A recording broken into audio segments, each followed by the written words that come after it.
ሰላም ጤና ይስጥልን የተከበራችሁ የቻናላችን ቤተሰቦች እንደምን አላችሁ? ለሰዓቱ የተመረጡ ስፖርታዊ መረጃዎችን ይዘን ቀርበናል። አብራችሁን ቆዩ።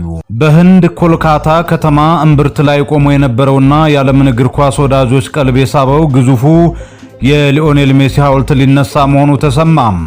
የሜሲን የህንድ ጉብኝት በማስመልከት በዲሴምበር ወር ላይ የተተከለውና 21 ሜትር የሚረዝመው ይህ ማራኪ ወርቃማ ሐውልት በዌስት ቤንጋል ግዛት ዋነኛ መናፈሻ ሆኖ ቆይቷል።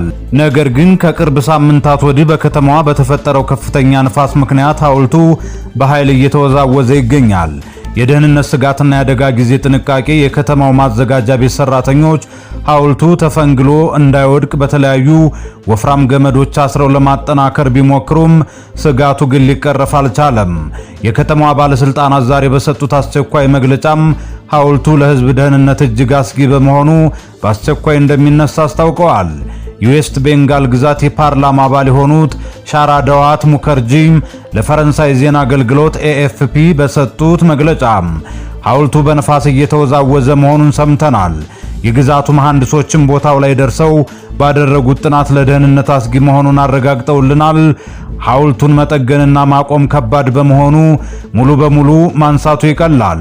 ስለዚህ በተቻለ ፍጥነት እናነሳዋለን ብለዋል። ሐውልቱ ተነስቶ በሌላ ቦታም የመተከል ወይም ያለመተከሉ ጉዳይ ግን እስካሁን አልተወሰነም። ህንድና እግር ኳስ ህንድ 1.4 ቢሊዮን ህዝብ ያላት ግዙፍ ሀገር ብትሆንም በሀገሪቱ ውስጥ አንደኛ ተወዳጅ የሆነው ስፖርት ክሪኬት ነው።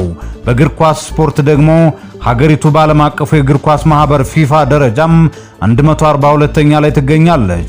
ሆኖም ግን እንደ ኮልካታ ባሉ ከተሞች ለሊዮኔል ሜሲና ለአርጀንቲና ብሔራዊ ቡድን ያላቸው ፍቅር እጅግ ከፍተኛ ነው። የሜሲ ቀጣይ ዕጣ ፈንታና አዲስ ታሪክ። ይህ በእንዲህ እንዳለ የ38 ዓመቱ የአርጀንቲና የእግር ኳስ ንጉስ ሊዮኔል ሜሲ ከሳምንታት በኋላ በሚጀመረው የዓለም ዋንጫ ላይ ስለመሳተፉ እስካሁን ይፋዊ ማረጋገጫ አልሰጠም።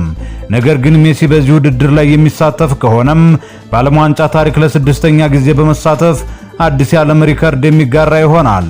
መላው የዓለም እግር ኳስ አፍቃሪም የሜሲን የመጨረሻ ውሳኔ በጉጉት እየጠበቀ ይገኛል። ይህ በእንዲህ እንዳለ የሊዮኔል ሜሲ ልጅ ዋንጫ ማንሳቱ ተነግሯል።